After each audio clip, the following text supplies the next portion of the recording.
Welcome back again on my YouTube channel Literature World. I am Harpreet Brar, UGC NET qualified from district Hanumangarh of Rajasthan state. आज की हमारी poem का title रहेगा because I could not stop for death, written by Emily Dickinson. ये हमारी poem number 13 रहेगी। इससे पहले मैं आपके सिलेबस आरपीसी फर्स्ट ग्रेड का जो न्यू सिलेबस है उसकी 12 पोइमों को कंप्लीट कर चुका हूँ। अगर आपने उनको नहीं देखा तो इसी चैनल की प्लेलिस्ट में आपको बाकी वीडियोस मिल जाएंगी। इस पोइम के जस्ट बाद में हम हमारे जो सिलेबस के अंदर एमिली डिकिंसन की दूसरी पोइम दी हुई है आई हियर्ड ए फ्लाई बज, उसको कंप्लीट करेंगे। ये जो आप स्क्रीन पर देख पा रहे हो ये फ़ोटो है एमिली डिकिंसन की, और ये जो फ़ोटो आप देख पा रहे हो ये आपको जस्ट पोइम को अंडरस्टैंड करवाने के लिए एक इमेज है, क्योंकि हमारी पोइम के अंदर भी जो हमारा नरेटर है इस पोइम को जो नरेट कर रहा है वो बताएगा कि वो भी डेथ के साथ में एक घोड़ा गाड़ी के अंदर ट्रैवल कर रहा है। तो आप पोइम को अंडरस्टैंड करवाने के लिए इस इमेज का यूज़ किया है, आप इस फोटो के अंदर भी देख सकते हो। जैसा कि मैं आरपीएससी फर्स्ट ग्रेड के सिलेबस को कंप्लीट कर रहा हूं, तो आपको चैनल पर प्लेलिस्ट के अंदर इस प्रकार की प्लेलिस्ट मिल जाएगी। आरपीएससी सेकंड ग्रेड का अगर आप तैयारी कर रहे हो तो भी उस सिलेबस को मैं साथ में कवर कर रहा हूं, और आरपीएससी फर्स्ट ग्रेड की भी प्लेलिस्ट आपको मिल जाएगी। इसके अलावा लिटरेरी मूवमेंट्स, पीरियड, फॉर्म्स, इनकी वीडियोज़ मैं ऑलरेडी बना चुका हूँ, आप एक बार इनको देख सकते हो। अब ज़्यादा बातें ना करते हम शुरू करते हैं हमारी पोइम को। जैसा कि आप स्क्रीन पर देख पा रहे हो, because I could not stop for death. पहले मैं आपको थोड़ा सा ओवरऑल बता देता हूँ कि आपको इस वीडियो के अंदर मैं क्या कुछ टीच करवाने जा रहा हूँ। तो ये पीडीएफ है जिसके अंदर basic information, title, poet, form, rhyme scheme, ठीक है, about poet, theme, summary, line by line explanation, और लास्ट के अंदर ओवरऑल लिटरेरी फीचर्स इसमें क्या क्या हैं, कंक्लूजन क्या है। अब इस पीडीएफ को रेडी करने के लिए मेरे को जितने भी ऑथेंटिक इन्फॉर्मेशन मेरे को मिले, मैंने उनको डीपली स्टडी किया, उसके बाद में इस पीडीएफ को रेडी किया है।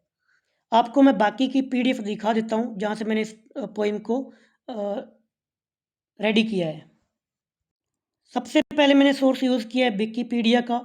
आप स्क्रीन पर देख पा रहे हो ये विकीपीडिया की पीडीएफ है। दूसरी पीडीएफ ये है जो आप स्क्रीन पर देख पा रहे हो। तो इसको मैंने डिटेल के अंदर स्टडी किया, जो सारा कुछ इसके अंदर दिया हुआ था। ये किसी कॉलेज की रिसर्च थी, और उन दोनों पीडीएफ को स्टडी करने के बाद में, और इसके अलावा जितने मेरे को ओपन सोर्स मिले उनको स्टडी करने के बाद में मैं ये पीडीएफ रेडी करता हूँ जब भी किसी पोइम को टीच करवाता हूँ। यानी कि ये जो आपको मैं पीडीएफ से टीच करवा रहा हूँ, अब जो मेरी पीडीएफ है इसके अंदर कोई एक सोर्स यूज़ नहीं किया, डिफरेंट मैंने सोर्स को यूज़ करके एक पीडीएफ रेडी किया है। पहले की पोइम भी मैंने इसी प्रकार से टीच करवाई है, और आगे आने वाले पोइम वर्क मैं इसी प्रकार से टीच करवाऊँगा। अब कईयों को ये होता है कि हमें ये पीडीएफ कहाँ से मिलेगी, तो ये पीडीएफ आपको फ्री ऑफ कॉस्ट मिल जाएगी मेरे टेलीग्राम चैनल पर, जिसका लिंक आपको इसी वीडियो की डिस्क्रिप्शन में दिया हुआ है। लिटरेचर वर्ड बाय ब्राड, जो आप स्क्रीन पर देख पा रहे हो ये मेरा टेलीग्राम चैनल है लिटरेचर वर्ड बाय ब्राड। इसको आप ज्वाइन कर सकते हो। जैसे कोई पोइम पब्लिश करता हूँ तो उसका लिंक यहाँ पे मिल जाता है। पीडीएफ, सिर्फ ये पीडीएफ नहीं जो मैं टीच करवा रहा हूँ, इसके अलावा जो भी ऑथेंटिक पीडीएफ होती है 3-4 जो भी, वो भी मैं आपको फ्री ऑफ कॉस्ट यहाँ पे दे देता हूँ। जीके का कोई मेरे पास कोई कंटेंट आता है, करंट अफेयर, यानी कि अपने आरपीएससी के रिलेटेड या इंग्लिश के रिलेटेड जो भी मेरे पास मटेरियल होता है उसको मैं फ्री ऑफ कॉस्ट यहाँ पे देता हूँ। तो आप मेरा टेलीग्राम चैनल ज्वाइन कर लीजिए। स्क्रीन पर जो आप देख पा रहे हो ये मेरी इंस्टाग्राम आईडी है हरप्रीत सिंह ब्राड़। यहाँ पर आप मेरे को फॉलो कर सकते हो, ताकि आपकी कोई इंक्वायरी है तो डायरेक्टली आप मेरे को यहाँ पे मैसेज कर सकते हो। दूसरा ये फेसबुक आईडी है, यहाँ पर भी आप मेरे को फॉलो कर सकते हो। चलिए अब हम हमारी पोइम की शुरुआत करते हैं। ज़्यादा लेंथी पोइम नहीं है। Okay. Because I could not stop for death, written by Emily Dickinson. सबसे पहले बात करूंगा बेसिक इन्फॉर्मेशन की। बेसिक इन्फॉर्मेशन के अंदर जस्ट फैक्ट होते हैं जिनको आपको रटाफिकेशन ही करना पड़ता है। जहाँ कोई चीज़ समझाने वाली बात होती है मैं उसको एक्सप्लेन कर दूंगा। टाइटल है इसका because I could not stop for death. Poet है यानी कि पोइटस है, फीमेल है, एमिली डिकिंसन, जिनका बर्थ हुआ 1830 के अंदर और इनकी डेथ हुई थी 1886 के अंदर। फॉर्म की बात करें, ये जो हम पोइम पढ़ने जा रहे हैं तो ये एक लिरिक पोइम है। अब लिरिक पोइम क्या होती है आगे ब्रैकेट में दिया हुआ है, ए short poem expressing personal emotions and feeling, यानी कि एक छोटी सी पोइम जिसके अंदर पर्सनल इमोशंस और फीलिंग्स को शो किया जाता है, एक्सप्रेस किया जाता है। तो ये एक लिरिक पोइम है। राइमिंग स्कीम की बात करूं तो मोस्टली इस पोइम की राइमिंग स्कीम ABCB है, यानी कि मोस्टली है। सारी के सारे स्टेंजास की राइमिंग स्कीम ABCB नहीं है। इसमें कुछ वेरिएशंस हैं जिसे हम स्लैंट राइम्स कहते हैं, यानी कि नॉट परफेक्ट बट म्यूजिकल। जब पोइम टीच करूँगा तब आपको बताऊँगा कि स्लांट राइम्स क्या होती है। मीटर की बात की जाए तो इसमें कॉमन मीटर का यूज़ किया गया है। एमिली डिकिंसन अपनी पोइम के अंदर आइम्बिक पेंटामीटर का यूज़ बहुत ही कम करती थी, तो उन्होंने कॉमन मीटर को यूज़ किया। कॉमन मीटर का मतलब है कि अल्टरनेटिव आइम्बिक टेट्रामीटर और आइम्बिक ट्राईमीटर। टेट्रा यानी कि जिसके अंदर आपके 8 सिलेबल होते हैं, ट्राई यानी कि जिसके अंदर आपके 6 सिलेबल्स होते हैं। बात करूं इस पोइम के स्टैंजास की तो टोटल इसके अंदर 6 स्टैंजास हैं जो कि 4-4 लाइनों के हैं। 4 लाइनों का जो स्टैंजा होता है हम उसे क्वाटेरियन कहते हैं। तो यहाँ पर टोटल 6 क्वाटेरियन है। 6 मल्टीप्लाई बाई 4 मतलब टोटल 24 लाइन्स की पोइम है। टोन की बात करें तो इस पोइम की काम यानी कि शांत, थॉटफुल और एक्सेप्टिंग, ये 3 प्रकार की टोन इस पोइम के अंदर यूज़ की है। पब्लिकेशन की बात करें तो इस पोइम को 1819 के अंदर यानी कि 1890 के अंदर एमिली डिकिंसन की डेथ के बाद में जो इनका वर्क आया पोएम्स सीरीज फर्स्ट के अंदर इसको पब्लिश करवाया गया। जैसे हम आपकी दूसरी पोइम को स्टडी करेंगे तो वो सीरीज थर्ड के अंदर पब्लिश हुई थी, ये फर्स्ट के अंदर आई थी, याद रखना। पोइम नंबर, एमिली डिकिंसन के वर्क को बाद में जॉनसन और फ्रैंकलिन ने पब्लिश करवाया था। तो जॉनसन का जो एडिशन आया था उसके अंदर इस पोइम का नंबर 712 था और फ्रैंकलिन का जो एडिशन आया उसका नंबर 479 था। जॉनसन का एडिशन 1955 के अंदर आया था और फ्रैंकलिन का 1998 के अंदर आया था।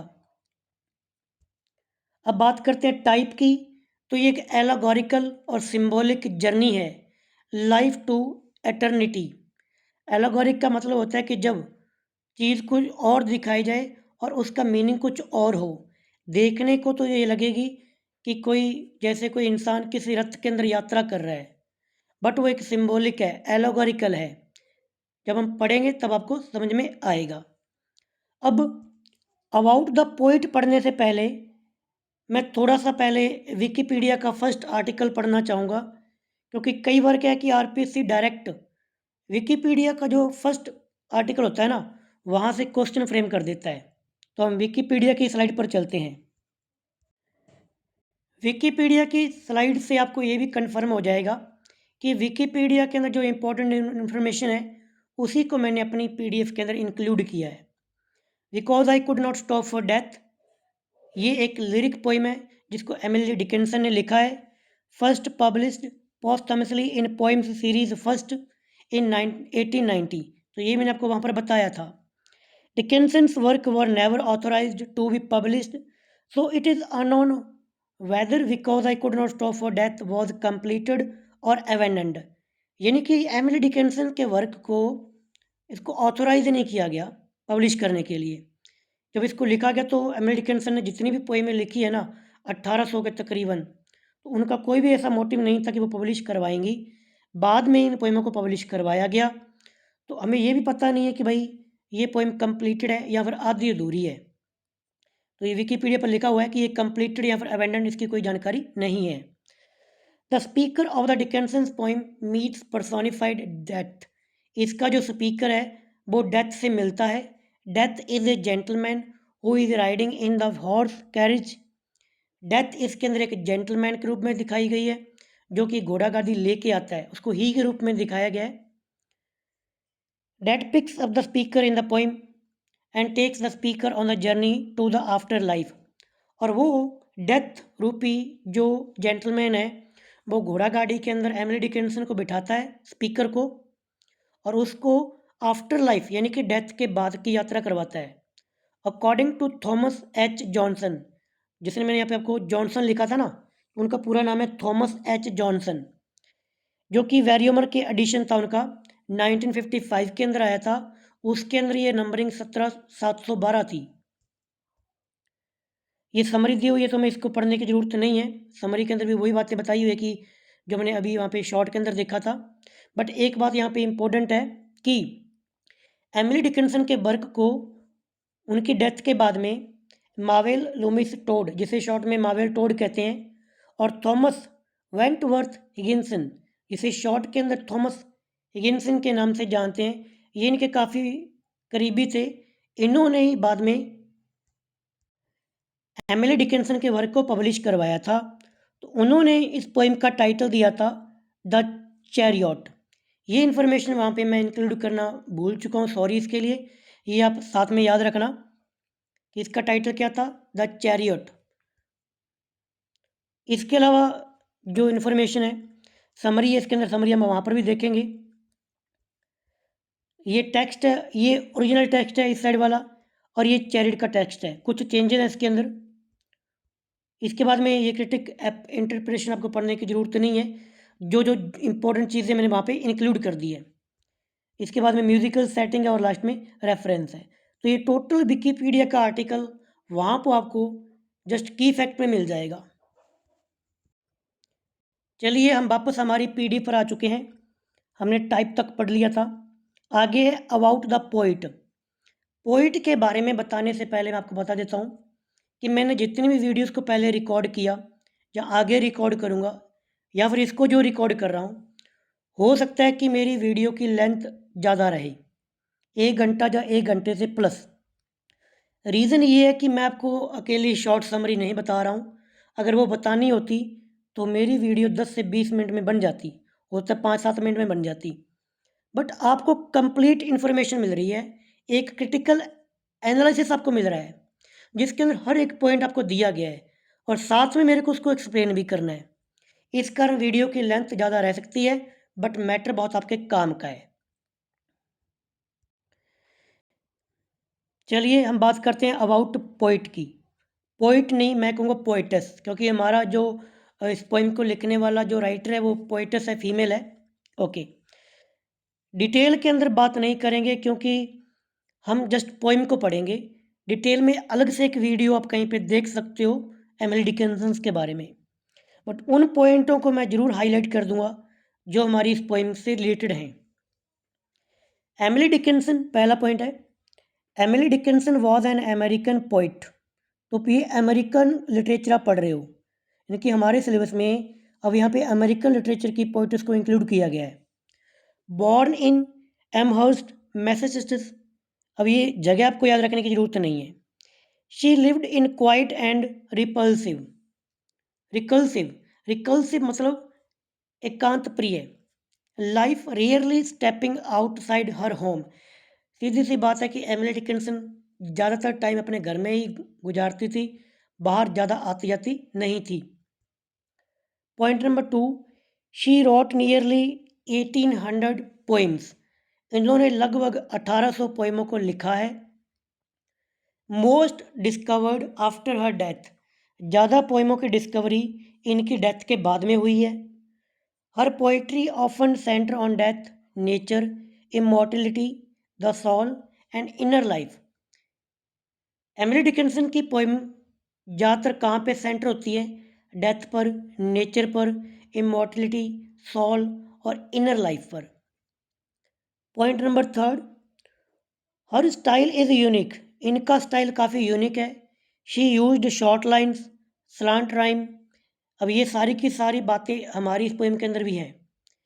शॉर्ट लाइन्स भी हैं, स्लांट राइम भी है, capital letters for emphasis and many dashes. Dash का बहुत ज़्यादा यूज़ करती है Emily Dickinson to create pause, mystery and rhythm. Rhythm को, मिस्ट्री को और पॉज को क्रिएट करने के लिए डैश का यूज़ करती है। Dickinson viewed death not as end but as transition, मतलब परिवर्तन। एमिली डिकिंसन अपनी पोइम के डेथ को एक फेयर के रूप में नहीं देखती कि डेथ के बाद में जीवन खत्म हो जाता है, बल्कि वो इसको एक परिवर्तन के रूप में देखती है। A journey from the physical world to the spiritual. Next हमारा पॉइंट है थीम। थीम मतलब कि ये पोइम किस किस के बारे में है, इसको ध्यान से सुन लेना, क्योंकि थीम से क्वेश्चन बनते रहते हैं। पहला थीम, पहला पॉइंट है the poems central theme is the काम एक्सेप्टेंस ऑफ डेथ। ये एमसीक्यूज बना हुआ है कि इस पोइम का थीम क्या है। तो शांत, एक्सेप्टेंस ऑफ डेथ यानी कि शांतपूर्वक तरीके से डेथ को स्वीकार करना, ये इसका सेंट्रल थीम है। Point number two, Dickinson personifies, personification जिसे मानवीकरण अलंकरण कहते हैं, डेथ एज ए जेंटल। इस पोइम के अंदर वो डेथ को as a gentle polite gentleman who arrives in a carriage to take her on a peaceful journey toward eternity. Eternity meaning याद रख लेना, अनंतता, जिसका कोई एंड नहीं होता। तो इस पोइम के अंदर जो डेथ है जिसको पर्सोनिफाई किया गया है, जिसको एज ए जेंटल और पोलाइट जेंटलमैन के रूप में दिखाया गया है, वो एक घोड़ा गाड़ी लेके आता है और एक काफ़ी पीसफुल जर्नी होती है यहाँ लाइफ से लेकर एटर्निटी की तरफ। Point number third, she presents death not as something dreadful but as a natural, inevitable and even kind companion. Emily Dickinson इस पोइम के अंदर डेथ को कोई डरावनी चीज के रूप में नहीं पेश कर रही। ऐसा नहीं कि जैसे डेथ को लेकर लोग डरते हैं, उस रूप में यहाँ पे पेश नहीं किया गया डेथ को, बल्कि नेचुरल और इनएविटेबल यानी कि जिसको हम अवॉइड नहीं कर सकते, और एक काइंड कंपेनियन के रूप में दिखाती है। Point number four, it also explore the relationship between morality यानी कि नश्वरता एंड इमॉर्टलिटी यानी कि अमरता। तो मॉर्लिटी और इमॉर्टलिटी के बीच में यहाँ पे रिलेशन दिखाया गया है, showing that physical death only lead to eternal life. अब कहने का मतलब यहाँ पे ये है कि हम क्या सोचते हैं, देखो जैसे डेथ होगी तो हमें ये लगता है कि ये संसार, ये दुनिया खत्म हो जाएगी। बट यहाँ पे एमिली डिकिंसन का पॉइंट ऑफ व्यू ये है कि आप अभी एक मॉर्टिलिटी जीवन के अंदर थे, यानी कि ऐसा जीवन था आपका जो ख़त्म होना था। और मौत वो चीज़ है, डेथ वो चीज़ है जो आपको अब इमॉर्टलिटी में लेके जाएगी। यानी कि जैसे आप मर जाओगे ना, तो मरने के बाद में आपकी एक यात्रा शुरू हो जाएगी जो कभी ख़त्म होगी ही नहीं, जिसका कोई एंड नहीं होगा। अब जिसका कोई एंड नहीं, जो कभी ख़त्म नहीं होती, जो कभी मरती नहीं है, हम उसे कहते हैं कि वही तो इमॉर्टल हो गया। तो बस उस एंगल से इस पोइम के अंदर एमिली डिकिंसन डेथ को देख रही है। समरी, अब समरी के अंदर आपकी पूरी पोइम ही क्लियर हो जाएगी। हालांकि आप लोगों ने कहीं ना कहीं से समरी तो सुन रखी है। अगर आप इस वीडियो को वॉच कर रहे हो तो मतलब ये है कि आप कुछ एक्स्ट्रा देखना चाहते हो कि इस पोइम में क्या है। समरी, पहला पॉइंट, अगर मैं चाहूँ तो समरी को मैं 2-3 मिनट के अंदर ख़त्म कर सकता हूँ। चलो नहीं सुना तो सुन लो। इसमें क्या है कि एमिली डिकिंसन जो कि मरी हुई है, वो कहती है कि मेरे पास एक घोड़ा गाड़ी आके रुकती है जो कि डेथ लेके आती है। मैं उस घोड़ा गाड़ी में सफ़र करती हूँ। हम पहले एक स्कूल के पास से निकलते हैं, फिर एक खेत के पास से निकलते हैं, और फिर हम छिपते हुए सूरज के पास से निकलते हैं, और लास्ट में हम कहाँ पहुँचते हैं, कवर के अंदर। और मैं कवर के अंदर लेटी पड़ी हूँ, यहाँ पे डेथ हो चुकी है मेरी। बस ये आपकी समरी है। खैर अब हम सुन लो जो लिखी हुई बातें हैं। पहला पॉइंट है the speaker who is already dead याद रखना कि जो स्पीकर है ना वो यहाँ पे मरा हुआ है, एक मरा हुआ व्यक्ति में बता रहा है। Narrates how death himself stopped for her when she could not stop for death him. वो बताता है कि मैं डेथ के लिए नहीं रुक सकती थी, बल्कि डेथ मेरे लिए रुकी। दूसरा point, she rides in a carriage. Carriage क्या होता है? रथ, जिसकी फ़ोटो मैंने आपको स्टार्टिंग के अंदर दिखाई थी। With death and another passenger immortality. याद रखना, ये क्वेश्चन बना हुआ है कि उस रथ के अंदर, कैरेज के अंदर, एक तो डेथ थी जो रथ को लेकर आई थी, हालांकि उसे ही के रूप में दिखाया जो रथ को लेकर आया, और दूसरा एमिली डिकिंसन है, और तीसरा कौन है? तो तीसरा यहाँ पे है immortality. Point number third, as they move slowly through scenes of life. अब वो जैसे ही वो धीरे धीरे मूव करते हैं तो लाइफ के सीन से निकलते हैं। सबसे पहले उनको क्या मिलता है, ये सीक्वेंस में लगवाया जा सकता है क्वेश्चन के अंदर।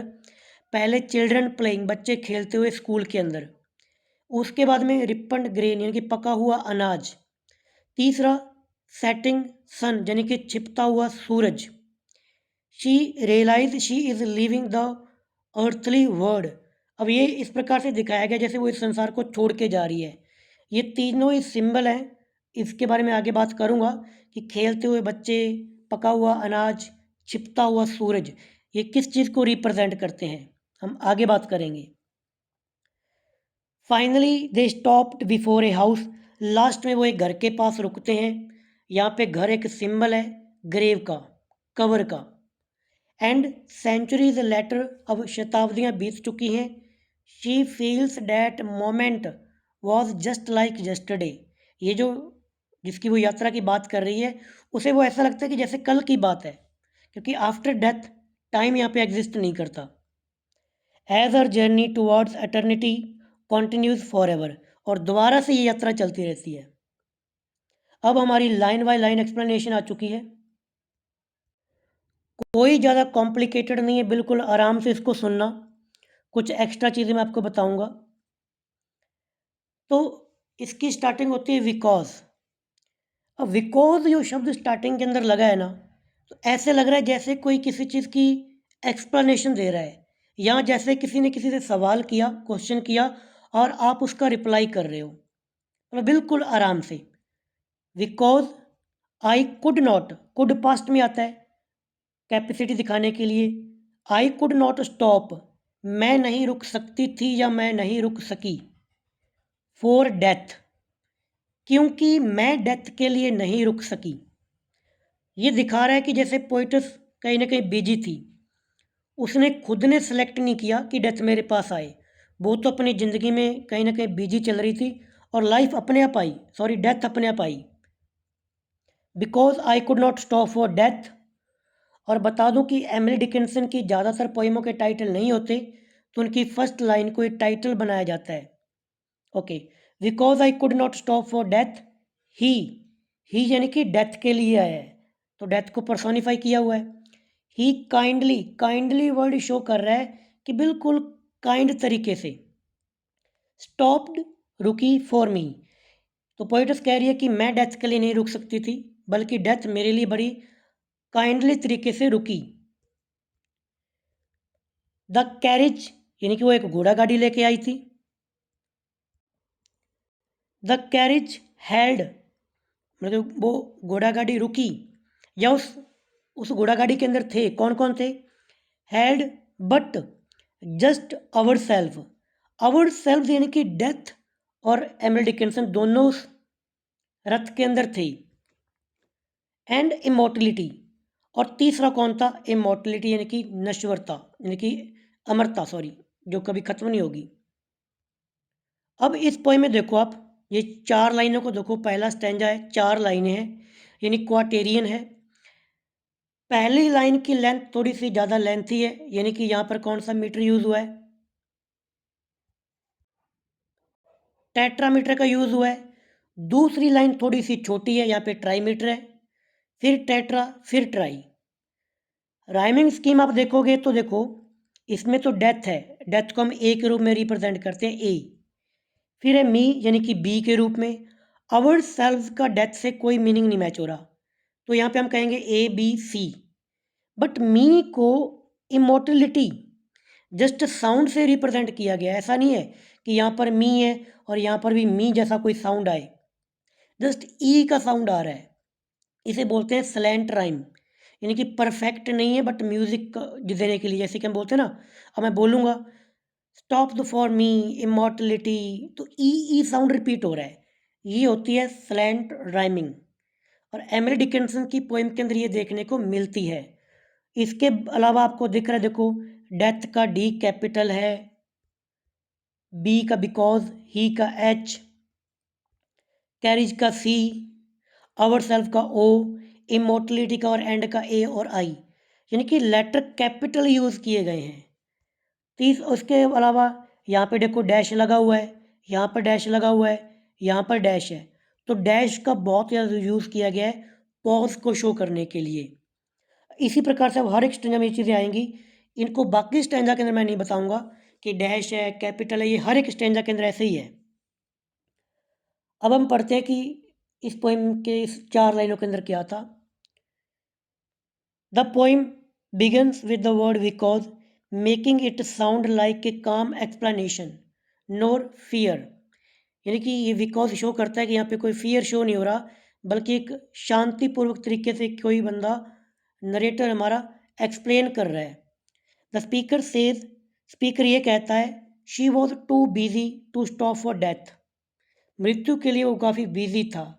She could not choose her time to die, यानी कि उसने खुद ने चूज़ नहीं किया कि भाई इस टाइम पर मैं तुम्हारे लिए रुक जाऊंगी। एमिली डिकिंसन ने टाइम को चूज़ नहीं किया। But death shows as a kind, और यहाँ पे डेथ को एक काइंड जेंटलमैन के रूप में शो किया है, यानी कि सभ्य व्यक्ति। पोलाइटली स्टॉप्स फॉर हर, जो उसके लिए पोलाइटली रुकता है। दिस इज पर्सोनिफिकेशन, ये मानवीकरण अलंकार है, क्योंकि डेथ को यहाँ पे as a human suitor, suitor क्या होता है, वर या फिर प्रेमी, क्योंकि वो रथ लेके आ रहा है, जैसे किसी की शादी हो रही है उसको लेने के लिए आया है, तो यहाँ पे एज ए ह्यूमन सूटर इसको रिप्रेजेंट किया गया है डेथ को, तो पर्सोनिफिकेशन किया गया है डेथ का।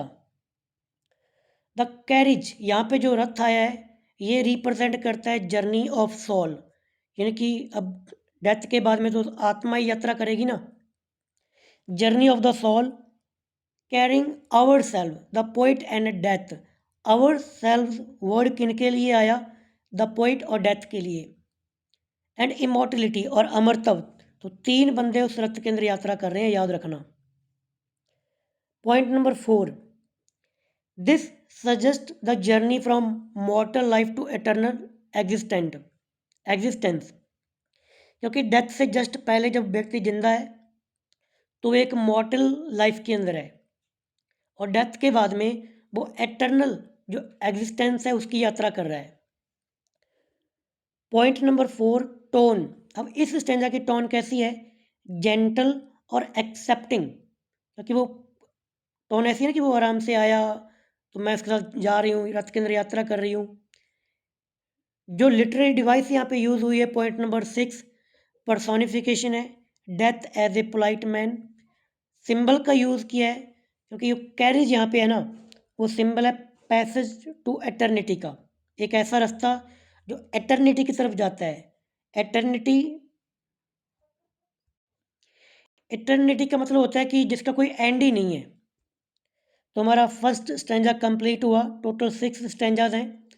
नेक्स्ट स्टेंजा, अब वो उस यात्रा पर जा रहे हैं, तो पोइट कहती है, पोइटस कहती है, वी, वी यानी कि डेथ, पोइटस और इमोर्टलिटी, स्लोली, स्लोली यानी कि स्लो, ड्रॉ यानी कि ड्राइव करना, यानी अब सेकंड फॉर्म है, यानी कि हमने धीरे धीरे ड्राइविंग की। ही न्यू नो हैस्ट, ही यहाँ पे आया है डेथ के लिए, नो हैस्ट यानी कि हैस्ट होता है जल्दबाजी करना। अब यहाँ पे पोइट ने ये नहीं कहा कि भाई वी न्यू नो हैस्ट, यानी कि हमें कोई जल्दी नहीं थी, बल्कि उसने ये कहा है कि डेथ को कोई जल्दी नहीं थी। ये चीज़ ये शो करती है कि डेथ अपने तरीके से आती है, धीरे धीरे आती है। डेथ को कोई ऐसे इंसानों की तरह कोई जल्दबाजी नहीं है, कोई ऐसे हैस्ट नहीं है, इसलिए यहाँ पे ही लिखा है, वी नहीं लिखा।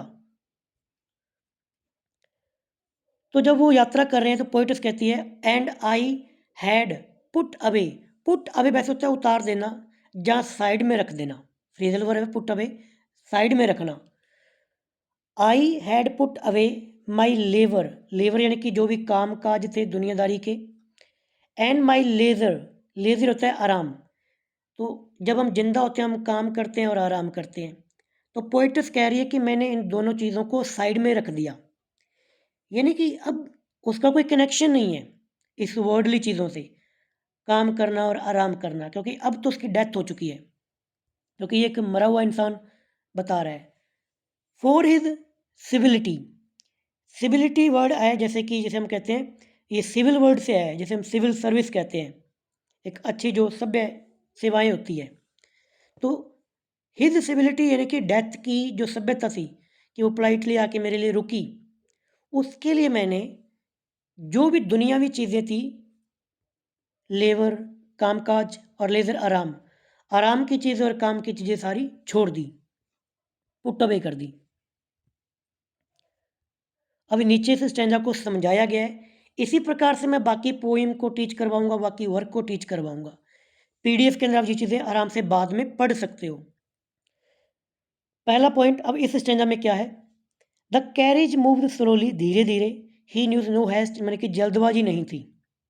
दूसरा, this shows that death is patient, यानी कि डेथ के पास पेशेंट था, तभी उसने ये कहा कि ही न्यूज नो हैस्ट, उसने ये नहीं कहा कि भी हमें कोई जल्दबाजी नहीं थी, उसने कहा कि उसे कोई जल्दबाजी नहीं थी।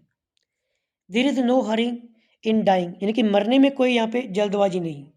Death comes in on time, death अपने टाइम पर आती है।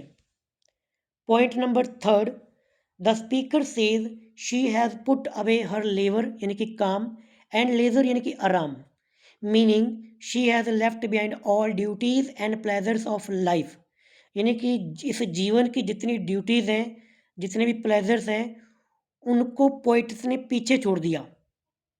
Point number four, she does this because of his civility, यानी कि ये सारा कुछ पीछे क्यों छोड़ दिया, पोइट्स ने अपनी ड्यूटीज़ को, प्लेजर को पीछे क्यों छोड़ा, किसके लिए छोड़ा, हिज सिबिलिटी, उसकी शालीनता, तो सिबिलिटी होती है शालीनता।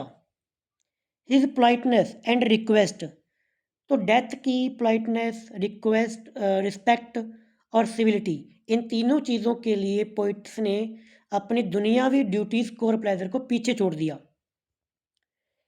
हेयर अलिट्रेशन, यहाँ पे है अलिट्रेशन, अलिट्रेशन तो काफ़ी है, मैं आपको जब पीडीएफ दिखाऊंगा वहाँ पे देख लेंगे। तो यहाँ पे ठीक है, देख सकते हो लेबर है, जैसे लेबर और लेज़र के अंदर एल का रिपीटिशन है। सिंबल, गिविंग अप वर्क और प्लेजर, काम को छोड़ देना और आराम को छोड़ देना, ये सिंबल है कि जब आप वर्डली अटैचमेंट यानी कि दुनियावी जो अटैचमेंट्स हैं उनको छोड़ रहे हो। मूड की बात की जाए तो यहाँ पर भी पीसफुल है और स्लो है, like the motion of A carriage on a long ride, जैसे वो रथ जो है एक बहुत ही लंबी सी रोड पर चला जा रहा है आराम से। स्टैंजा थर्ड, अब वो उस रथ में कहाँ कहाँ पे गुजर रहे हैं, तो पहले पॉइंट करेंगे वी पास्ड, हम गुजरे, वी पास्ड द स्कूल, हम स्कूल से गुजरे, वेयर चिल्ड्रन, यहाँ पर बच्चे, स्ट्रॉब, स्ट्रॉब होता है जब हम बच्चे उधम मचाते हैं, जब मजाक में जहाँ जब काफ़ी बच्चे मिले हुए होते हैं ना, तो उछलते हैं, कूदते हैं, खेलते हैं, उसे बोलते हैं स्ट्रॉब। तो हम स्कूल के पास से निकले, यहाँ पर बच्चे उछल कूद कर रहे थे। एट रिसेस, रिसेस क्या होती है, स्कूल के अंदर रिसेस होती है ना, छुट्टी होती है, आधी छुट्टी।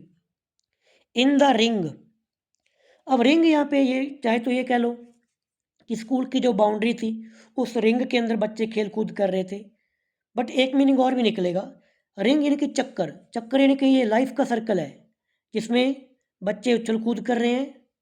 उसके बाद में फील्ड की बात आएगी तो वहाँ पर अनाज पका हुआ है जो कि यूथ को रिप्रेजेंट करेगा, और लास्ट में सन जो छिपता हुआ सूर्य दिखाया जाएगा जो रिप्रेजेंट करेगा बूढ़ी एज को, ओल्ड एज को। तो ये लाइफ का एक सर्कल है, तो आप इस तरीके से इसको इंटरप्रेट कर सकते हो। बट जो लिटरेरी मीनिंग है ना, जो सामने दिख रहा है वो ये है कि हम एक स्कूल के पास से निकले, वहाँ रिंग के अंदर रिसेस के टाइम पर बच्चे उछल कूद कर रहे थे। We passed the field of gazing grain. उसके बाद में हम निकले फील्ड यानी कि खेत, फील्ड यानी कि खेत, काफ़ी ज़्यादा खेत थे। ऑफ गेजिंग ग्रेन, अलिट्रेशन है। गेजिंग होता है निहारना, ग्रेन है अनाज, यानी कि हम निहारते हुए खेतों में से निकले। अब यहाँ पे भी पर्सोनिफिकेशन है, क्योंकि अनाज निहारता नहीं है, बट अनाज को निहारते हुए दिखाया गया है, निहारते हुए, देखते हुए, गेजिंग करते हुए। ये तीनों के तीनों सिंबल आपको दिखाऊंगा कि भाई चिल्ड्रन किसको रिप्रेजेंट करते हैं, गेजिंग भी इसी यहाँ पे आ जाएंगे। उसके बाद में we pass the setting sun, उसके बाद में फिर से अल्ट्रेशन है सेटिंग सन, हम छिपते हुए सूरज के पास से निकले।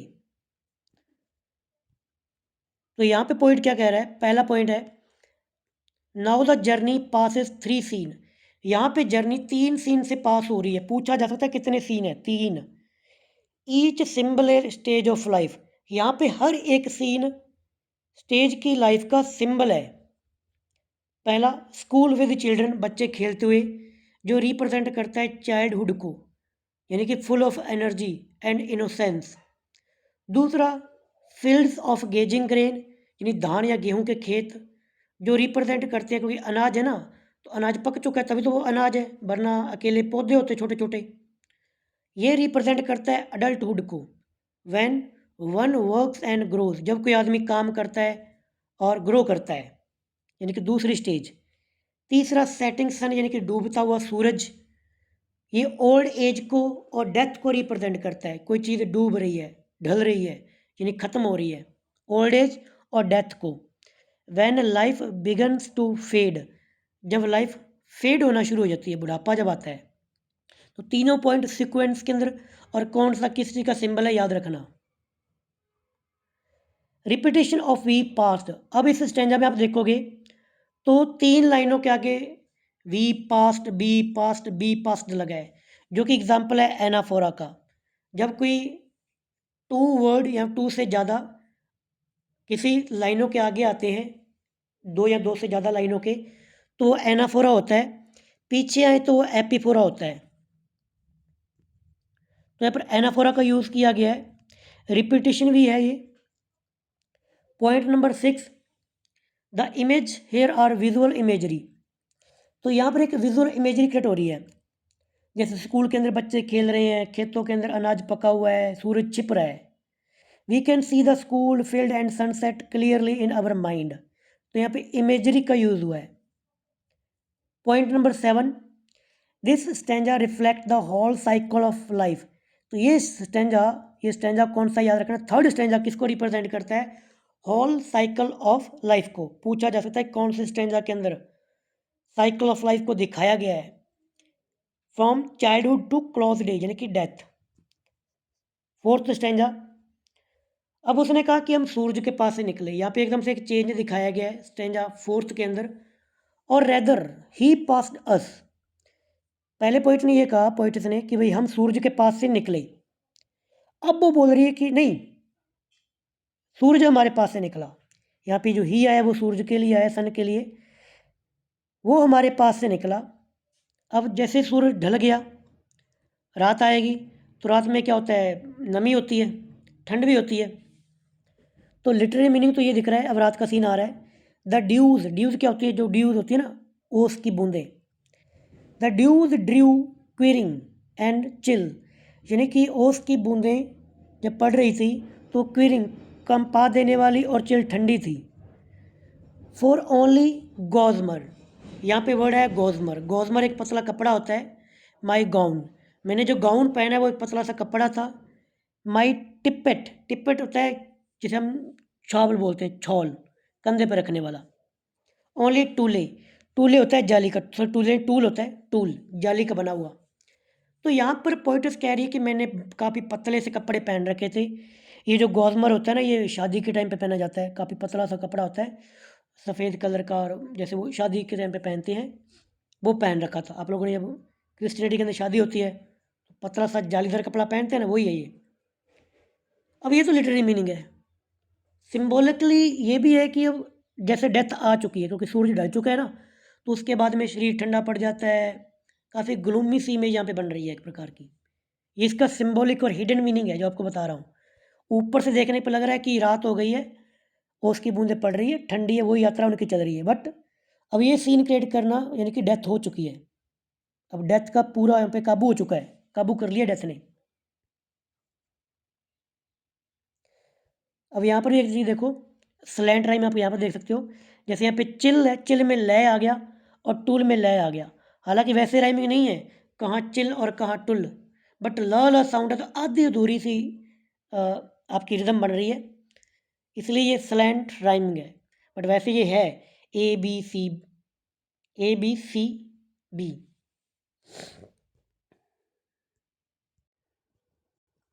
तो ये स्टैंजा में क्या है, नीचे पढ़ते हैं। Point number first, here the tone change slightly, यहाँ पे थोड़ी सी चेंज, टोन के अंदर चेंज आया है फोर्थ स्टैंजा के अंदर। The poet correct her self, वो अपने को करेक्ट कर रही है ये कह के। अब उसने ये कहा था पहले कि भाई हम सूरज के पास से निकले, तो ये कहते हैं कि और रैदर ही पास अस, कि या फिर वो हमारे पास से निकला, वो यानी कि सूरज। तो यहाँ पे सूरज को पर्सोनिफाई किया है। Meaning the sun passed below the horizon, यानी कि सूर्य अस्त हो गया। पॉइंट नंबर 2 कह रहा है कि नाउ अब नाइट है एंड सिम्बॉलिकली डेथ, यानी कि डेथ है। वैसे तो नाइट है बट सिम्बॉलिकली यहाँ पे डेथ है। सराउंड दैम, यानी कि मौत ने उनको घेर लिया है। द ड्यू क्विरिंग, कांपती हुई ओस, एंड चिल यानी ठंडी। कोल्डनेस यहाँ पे रिप्रेजेंट करती है the arrival of deaths reality, जब डेथ आती है उसकी रियलिटी क्या होती है उसको रिप्रेजेंट करती है। याद रखना कि कवर के अंदर पड़ी हुई एक मुर्दा हमें ये पोइम एक्सपीरियंस बता रहा है कि डेथ कैसे आई। She realise she is underdressed, बताते हैं कि उसने अंडर ड्रेस कपड़े पहन रखे थे, यानी कि हल्के कपड़े पहने हुए थे। हर गाउन इज़ मेड ऑफ गॉजमर, उसका जो गाउन था वो गॉजमर था। गॉजमर क्या होता है, बहुत पतला महीन कपड़ा। एंड हर टिप्पेट, टिप्पेट होता है कंधे का शॉल, ऑफ टूले, जालीदार बस्तर, यानी कंधे का जो शॉल है वो जालीदार कपड़े का बना हुआ था। बहुत पतला महीन कपड़ा उसने गाउन के रूप में पहन रखा था। These dedicate material resemble a wedding dress, अब ये वेडिंग ड्रेस को रिप्रेजेंट करते हैं। Symbolize her marriage to death, symbolic है कि अब उसकी डेथ से मैरिज हो रही है, तो सूटर के रूप में, प्रेमी के रूप में आया था ना। या union of soul and eternity, या फिर ये कह लो कि यहाँ पे एक बॉन्ड दिखाया गया सॉल का और एटर्निटी का। Point number 6, here Dickenson use imagery metaphor symbolism together, यहाँ पे इमेजरी मेटाफर और सिंबल तीनों का यूज हुआ है। The chill stand for deaths approach, जो ठंडक है वो मौत के आने का सिंबल है। एंड हर वेडिंग ड्रेस यहाँ पे सिग्निफाई करती है एक्सेप्टेंस को, क्योंकि मैरिज के रूप में इसको एक्सेप्ट कर रही है ना, जो कपड़े पहन रखे हैं, मतलब ऐसे कोई विरोध नहीं है, कोई डर नहीं है, इसलिए इसकी टोन क्या, एक्सेप्टेंस है इसके अंदर। टोन इसकी स्टिल काम बट स्लाइटली इरीज, इरीज क्या होता है, व्या फिर भी शांत, यानी कि थोड़ी सी भयानक, क्योंकि डेथ आ रही है ना, इसलिए लग रहा है ठंडा पड़ रहा है शरीर, रात का सीन है। स्टेंजा 5, अब वो यात्रा करते करते अपने स्थान पर पहुंच गए। लिटररी मीनिंग तो यह है कि वो कहेगा कि मैं घर के पास पहुंच गई, बट वही कहने का मतलब कि अब वो कवर के अंदर आ गई। We paused before a house that seemed, यानी कि हम एक घर के सामने रुके। अब घर यहाँ पे घर नहीं है, कवर है। डैट सीम्ड जो दिखता है, स्वेलिंग, स्वेलिंग होता है सूजना, ऑफ ग्राउंड, यानी कि हम एक घर के सामने रुके जो दिखने में एक ग्राउंड है जिस पर स्वेलिंग आई हुई है। अब ग्राउंड को पर्सोनिफाई किया है, ग्राउंड को सूजन आई हुई है, ग्राउंड ऑफ स्वेलिंग या स्वेलिंग ऑफ ग्राउंड। स्वेलिंग का मतलब ये है कि अब कब्रिस्तान में जाते हो जहाँ पे मुर्दों को दफनाया जाता है, तो ऊपर एक कब्र होती है ना, वो मिट्टी से ऊपर उठी हुई होती है, तो इस घर के पास रुकी है। वो कहते घर के सामने ग्राउंड में स्वेलिंग आई हुई थी, यानी कि कब्रिस्तान में आ चुके हैं। द रूफ वॉज स्केयरली विजिबल, अब जो घर के अंदर वो है, तो घर की छत वो कह रही है कि मेरे को हल्की हल्की दिखाई दे रही है कि अंदर अंधेरा है। द क्रॉनिक्स इन द ग्राउंड, और ग्राउंड पर क्या है, क्रॉनिक्स बने हुए हैं, कॉर्निक्स। अब कॉर्निक्स क्या होते हैं, मैं आपको एक फ़ोटो दिखाता हूँ, क्योंकि जब मैं पोइम को अंडरस्टैंड कर रहा था तो ये वर्ड मेरे को लग रहा था कि यार ये कॉर्निक्स क्या होते हैं। तो भाई ये जो है ना, ये जो बना हुआ है ये कॉर्निक्स होता है। मिस्त्री लोग अच्छे से पहचान लेंगे इसको कि ये कॉर्निक्स होता है। ये वाइट कलर में दिखाई दे रहा है, कॉर्नर में लगा हुआ है कॉर्निक्स। ये अंदर की साइड भी होते हैं और बाहर की साइड भी होते हैं, ऐसे जहाँ पे आप मकान वगैरह बनाते हैं ना, तो जो कॉर्नर होता है उसे कॉर्निक्स कहते हैं, ये कॉर्निक्स। आई होप आपको कॉर्निक्स का मतलब पता चल गया। यानी कि वो अब यहाँ पे वो डेड बॉडी के रूप में अंदर पड़ी हुई है ताबूत के अंदर, तो अंदर से ताबूत की छत उसको दिखाई दे रही है, जो विजिबल है, क्लियरली मुश्किल से दिखाई दे रही है क्योंकि अंदर अंधेरा है ना। तो उस ताबूत के अंदर की साइड पे भी तो कुछ लगे होंगे ना कॉर्निक्स, क्योंकि काफ़ी बढ़िया बढ़िया ताबूत आते हैं। अगर आप यूट्यूब पे गूगल पे सर्च करोगे फोटोज़ आपको मिल जाएंगी काफ़ी। लिख देना कि कॉर्निक्स ऑफ कॉफिन, आपको मिल जाएंगे। तो वो उनको देख पा रही है। अब इस स्टेंजा का मतलब क्या है? Point number first, the carriage finally stops before a house, घर, but this house is her grave, her grave. वो रथ एक घर के सामने रुकता है, घर जो कि उसकी कवर है। दूसरा point, the swelling of ground, जमीन का उबार, डिस्क्राइब करता है एक बरियल माउंड को, कवर के टीले को। द रूफ एंड कॉर्निक्स, छत का जो किनारा होता है, रूफ आपको पता ही है, कॉर्निक्स के आगे लिखा हुआ है छत का किनारा, यानी कि छत के किनारे की बात हो रही है। और underground, showing she has been buried, ये शो करता है कि वो उसके अंदर है, यानी कि अब उसको दबा दिया गया है, दफना दिया गया है। Here the house is metaphor, यहाँ पे हाउस एक मेटाफर है, ग्रेव के लिए यूज़ किया गया है। ग्रेव को यहाँ पे हाउस कहा गया है। बट द टोन इज काम, बट फिर भी यहाँ पे कब्रिस्तान का सीन है, बट यहाँ पर भी टोन कैसी है? काम, note fearful. She calls it house, क्योंकि वो कबर को घर कह रही है, जैसे अपना उसका कोई रिश्ता हो, घर, house. As if she will live there forever, या जैसे वो यहाँ पर रहेगी जैसे हम घर के अंदर रहते हैं। Showing her comfort with death, ये चीज़ डेथ के साथ में हमारे स्पीकर का कंफर्ट शो करता है, कंफर्ट, क्योंकि वो ऐसे ऐसे दिखा रही जैसे मैं घर के अंदर रहूँगी। द इमेजरी इज सिम्बॉलिक, यहाँ पे इमेजरी सिम्बॉलिक है। Death as a new home for the soul, क्योंकि यहाँ पे जो डेथ है वो आत्मा के लिए एक नया घर है। स्टेंजा सिक्स, अब लास्ट में यहाँ पे पोइट्स बता रही है कि मैं कबर के अंदर लेटी पड़ी हूँ, काफ़ी शताब्दियाँ निकल गई, लास्ट की लाइनें काम की हैं, काफ़ी लोगों को समझ में भी नहीं आती, मुझे भी नहीं आई, मैं आपको एक्सप्लेन करूँगा कैसे। सिंस देन, अब उस टाइम से, उस टाइम से कौन से टाइम से? अब इसकी लास्ट लाइन देखो, I first surmise the horses heads were toward eternity, यानी कि जब घोड़े कानों को जोड़ के खड़े थे, हेड को, सिर को जोड़ के खड़े थे, और उनके हेड जो थे ना वो किसकी तरफ थे? एटर्निटी की तरफ, यानी कि जब ये यात्रा शुरू हुई थी। तो पोइट कह रही कि जब यात्रा शुरू हुई, सिंस देन, तब से लेकर, इट इज़ सेंचुरीज, कि शताब्दियाँ बीत चुकी हैं, एंड येट, अभी तक, feels shorter than the day, but एक दिन से भी कम लगता है। अब यहाँ पे पैराडॉक्स है कि आप शताब्दियों की बात कर रहे हो और कह रहे हो कि शताब्दियाँ निकल गई, वो भी एक दिन के रूप में लग रही हैं। तो दोनों अपोजिट आइडियाज़ हैं यहाँ पर, तो यहाँ पे पैराडॉक्स है इस लाइन के अंदर, क्योंकि मरने के बाद में टाइम का कोई वैल्यू नहीं है, इसलिए इसको तो वो बहुत ही कम लग रहा है। ओके, शताब्दियाँ बीत चुकी हैं, since then it centuries and yet feels shorter than the day, कि वो दिन को मैं याद करती हूँ। आई फर्स्ट सरमाइज्ड, जब मैंने पहले इसको सुना था, देखा था, सरमाइज किया था, the horse heads were towards eternity, घोड़ों के जो सिर थे ना वो एटर्निटी की तरफ थे। अब ये लाइन किसी को समझ में नहीं आती, अब ध्यान से सुनो। कहने का मतलब कि अभी वो कवर के अंदर है, तो वापस सीन वहीं पे चला गया, यहाँ पे यात्रा शुरू हुई थी जब वो रथ लेके आए थे, डेथ लेके आई थी। तो रथ के आगे क्या थे? घोड़े, और घोड़ों के सिर जो किसकी तरफ थे? एटर्निटी की तरफ, जो शो करते हैं कि अब ये यात्रा ऐसे चलती रहेगी। मतलब अभी कवर के अंदर आ गई, फिर ये वापस वहीं पे चलेगी, फिर यात्रा को दिखाएगी, तो इसका कोई एंड ही नहीं है, एटर्निटी की तरफ।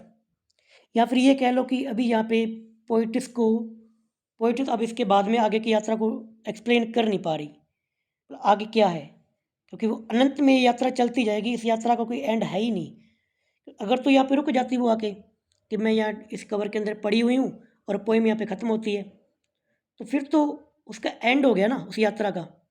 फिर वो यात्रा मॉर्टल कैसे होगी, सॉरी इमॉर्टलिटी कैसे कैसे आएगी, क्योंकि इस यात्रा का कोई एंड ही नहीं है। वापस से फिर इसको घोड़े दिखाई दे रहे हैं जो किसकी तरफ जाते हुए दिखाई दे रहे हैं, एटर्निटी की तरफ, अनंतता की तरफ। अब समझ में आ गया। Now the speaker reveals the centuries have passed since her death. यहाँ पे पोइट से ये बताती है कि शताब्दियाँ, काफ़ी सदियाँ निकल गई हैं उसको मरे हुए। She has been in the after life परलोक फॉर ए लॉन्ग टाइम। वो परलोक में है काफ़ी लंबे टाइम से। Yet it feels shorter than a day. फिर भी ये एक दिन से भी छोटा महसूस होता है। शी रिकॉल्स, वो याद करती है, when the first realized that the horses pulling the carriage were headed toward eternity। वो उसी चीज़ को दोबारा से रियलाइज़ करती है जब पहली बार हॉर्स, जो घोड़े आए थे जिनके हेड जो थे वो अनंतता की ओर जा रहे थे। फिर से वो यात्रा शुरू हो गई। मीनिंग ये है, she was journeying not to an end but to infinite existent, क्योंकि अब इसकी यात्रा चलती रहेगी, but to infinite existence. This stanza contain a paradox. इसमें एक विरोधाभास है।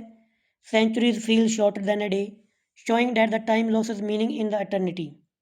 Point number 5, it also conclude the poem with symbolism of horses as a guide of the soul toward eternal life. ये घोड़ों को यहाँ पे एज ए सिंबल के रूप में दिखाया गया जो कि गाइड के रूप में काम कर रहे हैं, जो सोल को, आत्मा को अनंतता की तरफ लेके जाएंगे। The mood here is peaceful. यहाँ पे मूड कैसा है, पीसफुल है, टाइमलेस है, स्पिरिचुअल है। Death is not pretending but transforming. अब बात करते हैं हम ओवरऑल लिटरेरी फीचर्स की। अब थोड़ा जल्दी करेंगे क्योंकि मैंने लाइन बाय लाइन स्टडी कर लिया, तो कोई ज़्यादा कॉम्प्लिकेटेड चीज़ें बची नहीं है। पर्सोनिफिकेशन है डेथ के लिए। सिंबल यहाँ पे स्कूल, ग्रेन, सन, जो कि स्टेजेस ऑफ लाइफ है। जो कैरेज है, घोड़ा गाड़ी, वो जर्नी ऑफ सोल है। हाउस यहाँ पे सिंबल है ग्रेव का। इमेजरी यहाँ पे vivid pictures of nature and movement, जैसे स्कूल, फील्ड, सनसेट, ये इमेजरी यूज हुई है। पैराडॉक्स की बात की गई है, time after death feel shorter than a single day. Point number 5, alliteration creates a soft musical flow, जैसे लेवर, leisure, gossamer, gown. Repetition, we, passed, tone calm, reflective और एक्सेप्टिंग, नॉट फेयरफुल। याद रखना इसकी टोन फेयरफुल नहीं है। Structure, इसमें 4 line की स्टेंजा है। Regular 4 line stanza give a rhythm, feel of carriage, moving steadily. Conclusion क्या है, कंक्लूजन को ध्यान से सुन लेना। अभी वीडियो एंड नहीं है, बाकी की 2 पीडीएफ आपको थोड़ी, मैं एक पीडीएफ और दिखाऊंगा उसमें क्या कुछ है। Point number 1, in because I could not stop for death, Emily Dickinson transform the dark idea of death into something serene and inevitable. इस पोइम के अंदर एमिली डिकिंसन ने जो आइडिया है डेथ को लेकर, जो डार्क आइडिया है, उसको अलग रखते हुए इसको शांत और इनएविटेबल के रूप में दिखाया है। दूसरा point, death becomes a polite suitor, immortality A silent companion. Death यहाँ पे क्या बनती है, अच्छा, इमोर्टलिटी को भी यहाँ पे पर्सोनिफाई किया है क्योंकि वो भी उनके साथ में कंपेनियन है, साथ में यात्रा करने वाला। Death becomes a polite suitor, death बनती है पोलाइट सूटर, इमोर्टलिटी बनती है companion, and the journey symbol the passage from life to eternal peace. Point number 3, through her calm tone and rich symbolism, Dickinson teach that death is not the end। काफ़ी शांतपूर्व तरीके की tone के साथ में Emily Dickinson ये teach कर रही है कि डेथ कोई एंड नहीं है, it is the doorway to eternity. ये तो एक एटर्निटी का रास्ता है। The poem, point number 4, the poem's power lives in the simplicity of language and depth of thought, making it one of the greatest reflection on the morality and the soul's immortality in English poetry। तो ये हमने conclusion देखा। अब हम दूसरी PDF पर चलते हैं। देखो भाई, भले ही 10-15 मिनट एक्स्ट्रा लग जाए, बट फिर ये नहीं होगा कि आपको कोई और वीडियो देखने की ज़रूरत पड़ेगी। ठीक है, आप और किसी की समरी शॉर्ट के अंदर सुन सकते हो, बट बाद में इसको दोबारा देखोगे ना, तो आपके एग्ज़ाम के पॉइंट ऑफ व्यू से सारे का सारा मैटर आपको यहाँ पे मिल जाएगा। इसके अलावा जब मैं टीच करवाता हूँ, तो कोई शब्द मेरे से गलत प्रनाउंस हो जाते हैं, उसके लिए सॉरी, क्योंकि रीज़न क्या है कि एक तो मैं पंजाबी फैमिली से बिलोंग करता हूँ, दूसरा यहाँ पर कोई लाइव सेशन नहीं चल रहा। लाइव सेशन के अंदर आप लोग अच्छे से समझते हो कि भाई इस पोएम को बंदा 2-3 घंटे के अंदर समझा सकता है। बीच बीच में क्या करेगा, वो पॉज ले लेगा, कुछ सोच समझ के बोलेगा। ये रिकॉर्डिंग हो रही है, मुझे कम टाइम के अंदर पूरा मैटर टीच भी करवाना है, तो जब फास्ट फास्ट चलते हैं ना, तो पता नहीं चलता कौन सा शब्द कहाँ पे कैसे बोल दिया।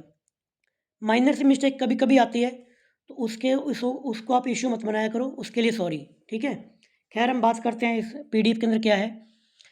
इस पोएम के अंदर कोई खास तो नहीं, कुछ एक्स्ट्रा में कुछ पॉइंट मिल जाएंगे, जैसे कौन कौन सा लेटर कैपिटल आप रेड कलर के अंदर देख सकते हो, ये पीडीएफ भी आपको मिल जाएगी। येलो कलर के अंदर अलग से हाईलाइट किया हुआ है स्कूल को, फील्ड को और सेटिंग सन को। कपड़ों की बात की गई है, कौन कौन से हैं, गॉजमर गाउन, इनके मीनिंग नीचे दिए हुए हैं याद, ग्रीन कलर के अंदर, कि गॉजमर क्या होता है, टूले क्या होता है, हाउस क्या है, कॉर्निक्स क्या है, और सिंस सेंचुरीज। ये 6 के 6 पॉइंट आप खुद पढ़ लेना, जो मैंने बताया वही है। अबाउट द ऑथर मैंने आपको शॉर्ट के अंदर बता दिया था। एक बात और सुन लो कि अमेरिकन लिटरेचर के अंदर वॉल्ट व्हिटमैन को पढ़ते हैं ना, उसके बाद में नाम आता है एमिली डिकिंसन का। जब भी आप अमेरिकन लिटरेचर पढ़ते हो, टाइटल के बारे में यहाँ पे बात की गई है। वो जो दूसरा पॉइंट था कि जो दूसरा एडिशन आया था, उसके अंदर 479 नंबर है, और दूसरा 712 है थॉमसन की पब्लिकेशन के अंदर। तो दोनों एडिशन का यहाँ पे नाम दिया हुआ है। R.W. फ्रैंकलिन 1998 के अंदर आया था, जॉनसन का 1955 के अंदर आया था। तो ये बात मैंने आपको यहाँ पे बता रखी है वहाँ पे अलग से, ये किस प्रकार की पोइम है, यहाँ पे और अच्छे से एक्सप्लेन कर रखा है। मतलब अगर किसी को यहाँ से पढ़ना हो तो यहाँ से पढ़ सकते हो, यहाँ पे एक एक लाइन को एक्सप्लेन कर दिया। Because I could not stop for death, इसमें क्या है, लाइन 2, लाइन 3, 4, जो बातें आपको बताई हैं, ऐसे करके सारी की सारी लाइनें यहाँ पे बताई गई हैं। टोटल की टोटल 26 की 26 लाइनें, सॉरी 24 की 24 लाइनें। कमेंट्री एंड थीम इसके बारे में बताया गया है, आप इसको भी पढ़ सकते हो। मैंने इसको पहले पढ़ा, विकीपीडिया का आर्टिकल पढ़ा, यूट्यूब पर किसी और की 4-5 वीडियोस को देखा, फिर मैंने किसी यूनिवर्सिटी के और कॉलेज के सोर्सेज को स्टडी किया, उसके बाद में वो पीडीएफ जो बनाई है ना, उसको उसके अंदर सारा कुछ इंक्लूड कर दिया। इसी प्रकार से मैं बाकी पोइम्स को टीच करवाऊँगा और करवा चुका हूँ। करेक्टर्स में स्पीकर है, डेथ है, इमोर्टलिटी और चिल्ड्रन है। एंड राइमिंग बताई गई है, सिंबल के बारे में, कैरिज किसके लिए है, हाउस किसके लिए है। अलिट्रेशन यहाँ पे एक साथ दे रखे हैं, ये देखो, माई लेवर, इसमें मैं भी है, मैं से माई, मैं से माई, ले से लेवर, ले से लेज़र। रिसेस और रिंग के अंदर र, गेजिंग ग्रेन ग, सेटिंग सन स, गॉजमर गाउन ग, टिप्पेट टूल ट। तो ये सारे के सारे अलिट्रेशन है। रिपीटेशन दिखाया गया है, we passed the, we passed the, we passed the. Paradox की बात की गई है, पर्सोनिफिकेशन इमोर्टलिटी है, आई कैपिटल है, फिर छिपता हुआ सूरज उसके लिए ही यूज़ किया, और डेथ तो यहाँ पर है ही है। तो 3 यहाँ पे पर्सोनिफिकेशन है। ये क्वेश्चन आंसर है जस्ट राइटिंग के लिए। जैसे आपका EMR का एग्ज़ाम है ना, आप पूछते हो कि हम वहाँ पर क्वेश्चन कैसे करेंगे, तो कुछ इस प्रकार के क्वेश्चन वहाँ पे पूछे जा सकते हैं किसी पोइम में से। और मेरे को यहाँ तक ध्यान है तो TGT के अंदर वहाँ पे एमिली डिकिंसन दी हुई है, EMRS के अंदर, TGT के अंदर, HPSC PGT के सिलेबस के अंदर भी दी हुई है एमिली डिकिंसन। तो वहाँ पर रिटर्न का काम चलता है हरियाणा के अंदर और EMRS के अंदर। तो रिटर्न क्वेश्चन इस प्रकार से बनते हैं, ये क्वेश्चन यहाँ पे दिए हुए हैं। तो भाई ये थी हमारी पोइम। अब मिलेंगे आपसे नेक्स्ट वीडियो के अंदर। फिर भी कोई गलती हो गई हो, या गलत तरीके से कोई आपको लगे कि मैंने गलत बोल दिया, उसके लिए सॉरी। आपके पास अगर टाइम निकल सके तो आप लाइक कर सकते हो, कमेंट कर सकते हो। बहुत कम लोग करते हैं, जो करते हैं उनका दिल से शुक्रिया। जो फ्री के अंदर जस्ट पीडीएफ मांगने के लिए आते हैं, भाई आपका भी शुक्रिया, क्योंकि सिलेक्शन तो आपका होगा नहीं, क्योंकि एक डेडिकेशन होता है थोड़ा सा कि कोई बंदा हमारे लिए काम कर रहा है तो हम उसके लिए कम से कम लाइक तो कर सकते हैं, लाइक कर दें, कमेंट कर दें। एक वीडियो को रेडी करने के लिए मेरे को 4 से 5 घंटे लगते हैं। खैर, ज़्यादा बातें नहीं करेंगे। नेक्स्ट पोइम एमिली डिकिंसन की है। अभी मैं जस्ट ये रिकॉर्डिंग करने के बाद में उसको स्टडी करूँगा, फिर उसकी वीडियो रिकॉर्ड करूँगा।